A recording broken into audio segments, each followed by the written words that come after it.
Students, today we're going to start lesson number 2, the victory. First of all, I'll read it and then I'll explain. Alexander the Great had won many battles. His desire was to conquer the world. Alexander the Great, Alexander the महान, Alexander भी कहते थे इनको, इन्होंने बहुत सारे युद्ध जीते हैं और इनकी जो तीव्र इच्छा थी वो इच्छा क्या थी? दुनिया को जीतना. Proceed to the Golden Bird. He ordered his brave generals. Proceed to the Golden Bird. Golden Bird क्या है यहाँ पर? Golden Bird का मतलब है इंडिया. इंडिया को ही सोने की चिड़िया कहा जाता था उस समय, राइट? तो proceed to the Golden Bird means Golden Bird की ओर बढ़ो. अपने ब्रेव जनरल, जो साहसी जनरल्स हैं, उनको, अपने सैनिकों को उन्होंने आदेश दिया अलेक्जेंडर ने. India was known as the golden bird in the world in that time. With Alexander's command, the generals consulted the map and the army turned towards India. उस समय इंडिया को गोल्डन बर्ड के रूप में जाना जाता था दुनिया में, और अलेक्जेंडर के कमांड पर, अलेक्जेंडर के आदेश पर जनरल्स लोगों ने, सैनिकों ने, ऑफिसर्स ने मैप कंसल्ट किया, राइट? मैप देखा. मैप का मतलब जानते हैं ना, नक्शा देखा और अपने आर्मी को किस तरफ मोड़ दिया? इंडिया की तरफ. It crossed the mighty Himalayans through the long terrain in the cold, entered the country and reached river Sindhu.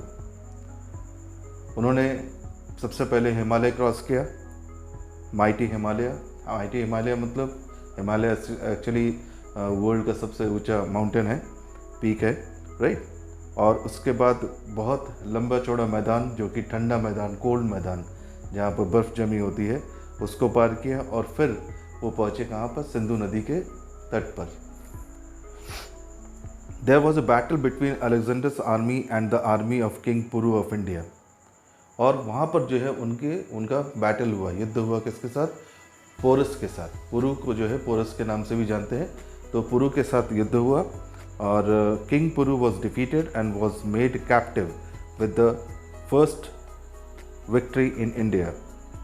Alexander was very happy और किंग पुरु जो है वो हार गए, पोरस जो है वो हार गए, और ये पहली विक्ट्री थी इंडिया में, भारत में, अलेक्जेंडर की. अलेक्जेंडर बहुत खुश था. नाउ सबसे पहले हम जान लें इसको कि अलेक्जेंडर कौन था और पुरु यानी पोरस कौन था. अलेक्जेंडर मैसिडोनिया के राजा थे, राइट? और पुरु जो है वो झेलम के राजा थे. झेलम मीन्स पंजाब के रीजन में आता है ये, राइट? और ये युद्ध हुआ कैसे? सिंधु नदी पार करने के बाद, after crossing the river Sindhu, इनके सामने एक और नदी आई, वो है झेलम, जो कि बहुत बड़ी थी, राइट? उसके बाद भी अलेक्जेंडर ने और उसके सैनिकों ने इस नदी को पार किया और पुरु, जो पोरस है, जो झेलम राज्य के राजा थे, उसको उन्होंने युद्ध में हरा दिया और फिर उसको बंदी बना दिया. पोरस जो है बहुत बहादुर राजा थे. After the days battle when Alexander's army was resting, he mounted his horse Bucephalus and quietly slipped out of the tent to see more of the Indian countryside. काफ़ी दिन हो गए थे युद्ध करते हुए, तो अलेक्जेंडर की आर्मी जो है वो थक भी गई थी, तो वो लोग रेस्ट कर रहे थे.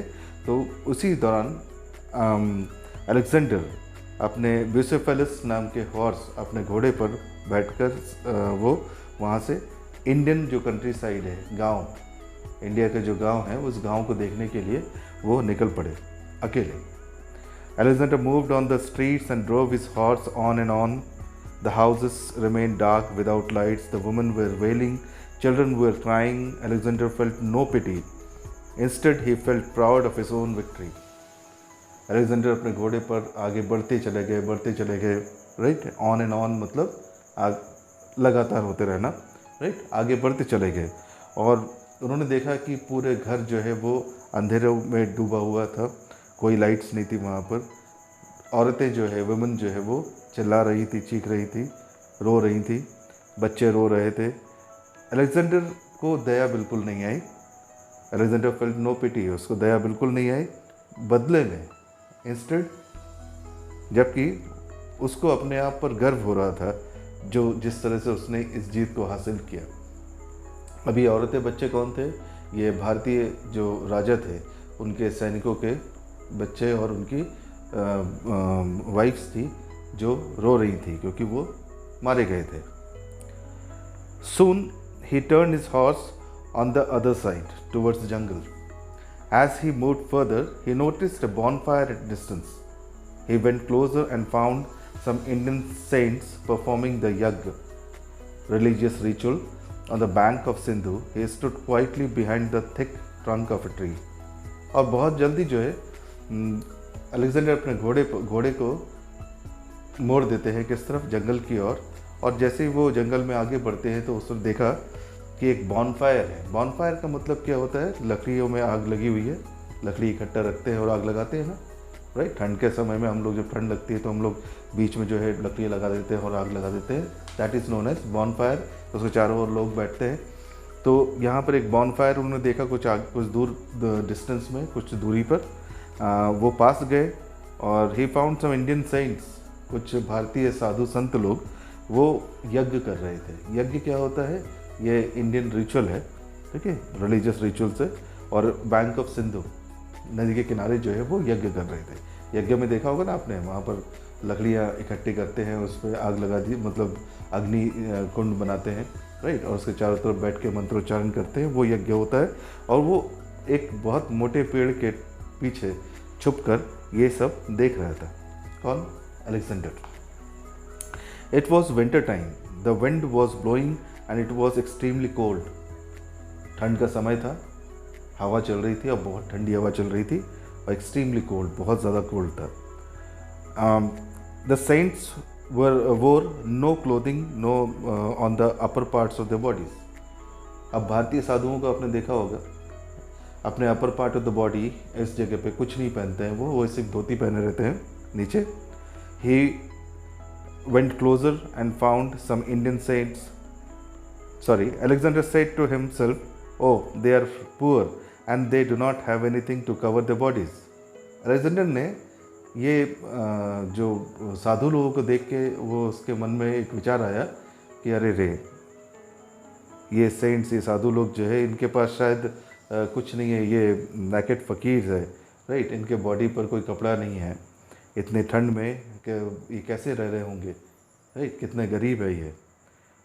He felt sorry for the saints, वो सेंट्स के लिए उनको बड़ा दुख हुआ, साधुओं को इस हालत में देख के उनको बड़ा दुख हुआ। I must do something for this naked fakirs, बोले इन नंगे फ़कीरों के लिए मुझे कुछ करना चाहिए। नंगे फ़कीरों का मतलब अधनंगे फ़कीरों के लिए, ऊपर कोई कपड़ा नहीं था ना, इसलिए।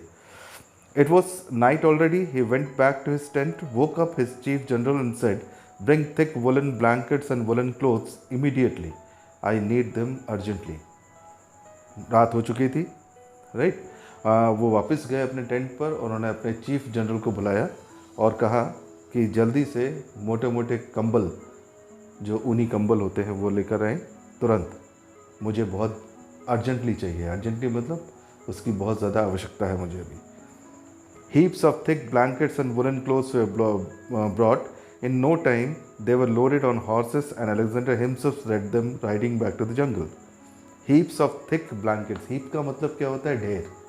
वो बहुत सारे वुलन क्लॉथ्स का ढेर जो है उन्होंने इकट्ठा किया और उसे घोड़ों पर लादा और अलेक्जेंडर खुद उन सबको लेके वो जंगल की तरफ गए जहाँ पर वो यज्ञ कर रहे थे साधु लोग।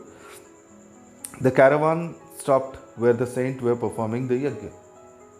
कैरावान मीन्स वो जो घोड़ों की लाइन होती है ना, एक साथ जब यात्रा करते हैं, कोई एक लाइन से यात्रा करते हैं, उन्हें कारवा कहा जाता है। कारवा, आपने कारवा वर्ड ज़रूर सुना होगा, वो कैरावान से ही आया है ये word, right. Caravan English word है बट इट केम फ्रॉम कारवा, राइट, ये ध्यान रखना। सो वहाँ कारवा जो है वहाँ जाके रुका जहाँ पर साधु लोग यज्ञ कर रहे थे। अलेक्जेंडर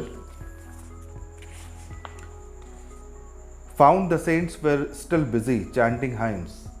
अलेक्जेंडर ने देखा कि साधु अभी भी मंत्रोच्चारण कर रहे थे। चैंटिंग हाइम्स का मतलब होता है मंत्रों का उच्चारण करना।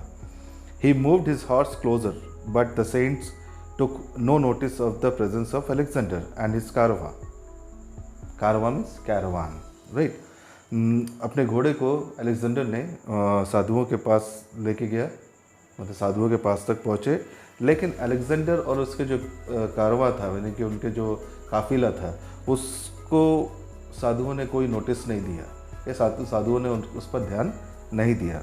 इन order to get them their attention Alexander patted his horses and coughed. साधुओं का ध्यान अपनी तरफ आकर्षित करने के लिए अलेक्जेंडर ने घोड़े को पैट करना मतलब थपथपाना, घोड़े की थपथपाई और खांसे।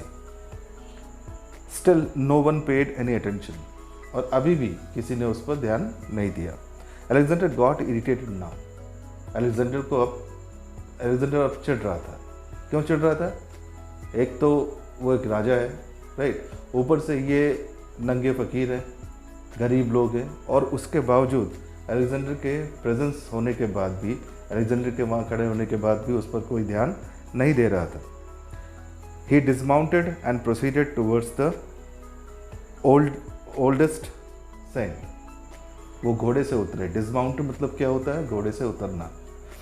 डिसमाउंटेड और प्रोसीडेड टूवर्ड्स, आगे बढ़े, और सबसे जो बूढ़े जो साधु है उनके पास पहुँचे। The saint did not notice the Alexander and Alexander felt totally ignored. वो जब बूढ़े साधु के पास पहुँचे तो साधु ने उसकी तरफ बिल्कुल ध्यान नहीं दिया, उसको टोटली इग्नोर किया। इग्नोर करना मतलब ध्यान ना देना। Then he approached one of the saints and called, fakir listen, I am the famous Alexander the Great. और फिर अलेक्जेंडर जो है एक और साधु के पास पहुँचे और उन्होंने उसको बुलाया और बोला, फकीर सुनो, मैं फेमस अलेक्जेंडर महान हूँ, right, I am the famous Alexander the Great. The saint looked up and asked coolly and very sweetly, what do you want, young man? What can I do for you? उस साधु ने उसकी तरफ देखा और बहुत ही शांत होके, शांति से और बहुत ही मीठे स्वर में उनसे पूछा, तुम क्या चाहते हो यंग मैन? युवक क्या चाहते हो? मैं तुम्हारे लिए क्या कर सकता हूँ? Alexander was taken aback with the question. अब अलेक्जेंडर जो है बिल्कुल भौचक के रह गए। टेकन अबैक का मतलब होता है भौचक कर रह जाना, चौंक जाना, ऐसी चीज़ सुनकर जिसकी आप उम्मीद नहीं करते हैं, और जब ऐसी चीज़ कोई बोलता है आपको तो आप एकदम से भौचक के हो जाते हैं। तो वो taken aback with the question, और ही पॉज्ड, वो रुके। Well I don't want anything from you. बोले देखो, मुझे तुमसे कुछ नहीं चाहिए। I am Alexander the great, मैं अलेक्जेंडर महान हूँ।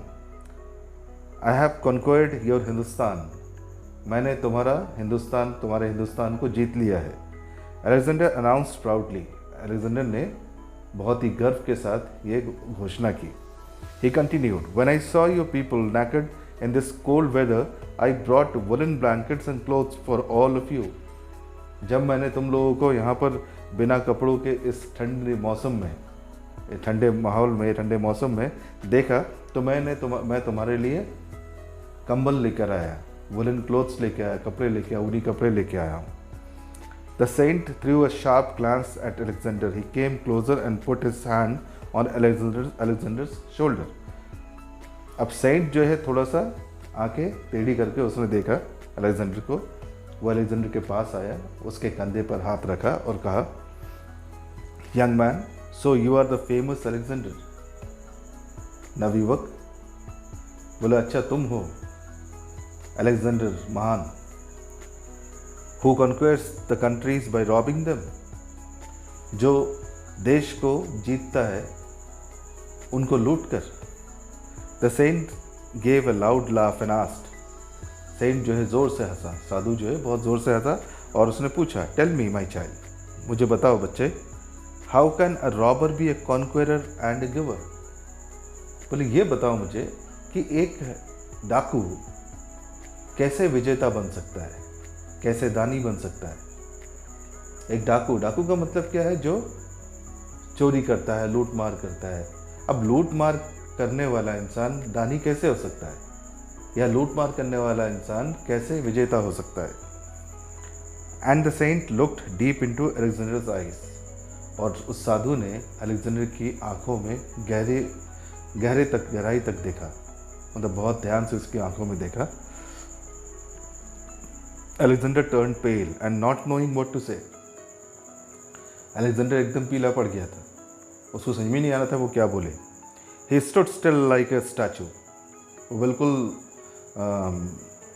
जम गया था, एक स्टैचू की तरह, एक मूर्ति की तरह जम गया था। द सेंट कंटिन्यूड, सेंट अपनी बात कंटिन्यू रखा, उसने अपनी बात बोली उसने। Well my child, if you really want to conquer the world, first win the hearts of the countryman with love. बोले यंग मैन, नवयुवक, अगर तुम वाकई में देश को जीतना चाहते हो या देश पर विजय प्राप्त करना चाहते हो, किसी भी देश पर, तो वहाँ के लोगों के दिलों को जीतो, प्रेम से, राइट, प्रेम से जीतना, उसी को विजेता कहा जाता है। एज फॉर अस, और हमारी बात अगर कहो तो we have renounced the world and we do not need anything. Renounce तो मतलब हमने दुनिया को त्याग दिया है, इस संसार को हमने त्याग दिया है और हमें कुछ नहीं चाहिए, ठीक है। Whatever is left with us now, जो भी हमारे पास है अभी, we can give that to, जो हमारे पास है हम वो भी आपको दे सकते हैं। Now tell me what do you want, अब बताओ तुम्हें क्या चाहिए। ये साधु कह रहा है, साधु के पास एक धोती है, वो धोती भी उसको देने को तैयार हो गया, right.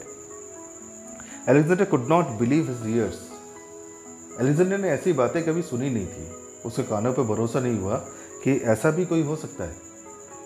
He had never seen और हर्ड थिंग्स लाइक दिस, उसने कभी भी इस तरह की बातें ना सुनी थी ना देखी थी। The feeling of guilt made him sad suddenly. अपने अंदर गिल्ट का मतलब होता है दोषी होना, दोषी होने को मानना, यानी खुद को दोषी मानने लगा और वो एकदम से दुखी हो गया। मतलब वो उससे दोषी क्यों मान रहा था, क्योंकि जिस तरह से उसने युद्ध को जीता, लोगों को मार कर, कितने ही सैनिकों को मार दिया, कितने ही घरों को उजाड़ दिया, वो उसको अपना दोष मान रहा था और वो दोष मान के जो है वो दुखी हो गया था। He saluted the saint without saying a word. He mounted his horse and went back to his camp. उसने उस साधु को सैल्यूट किया और बिना कुछ कहे वो अपने घोड़े पर चढ़ा और अपने कैंप में वापस आ गया। The caravan followed the master. और जो कैरावान था, यानी काफिला था, घोड़ों का काफिला, वो अपने मास्टर के पीछे पीछे कैंप तक पहुंच गया।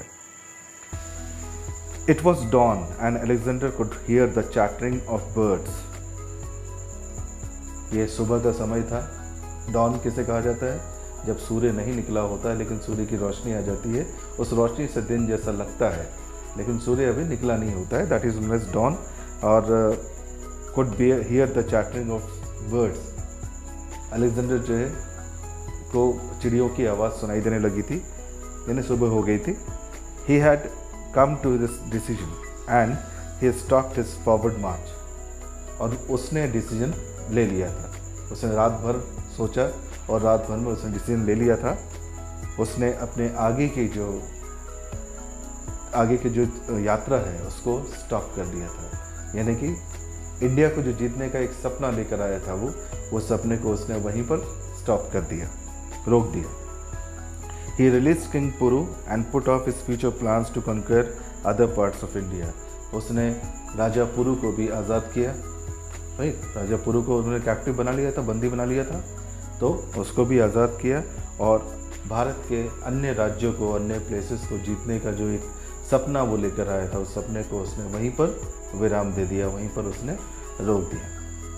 सो इस स्टोरी से हमें एक चीज़ समझ में आती है, एक चीज़ सीखने को मिलती है कि हम लोग ऐसे कंट्री के लोग हैं, ऐसे कंट्री के सिटीजन हैं जहाँ पर एक साधु जो हमारे साधु संत होते हैं वो भी इतने पावरफुल होते हैं कि अलेक्जेंडर द ग्रेट जैसे राजाओं को भी सिर्फ शब्दों से, सिर्फ बातों से उन्होंने अलेक्जेंडर को हरा दिया।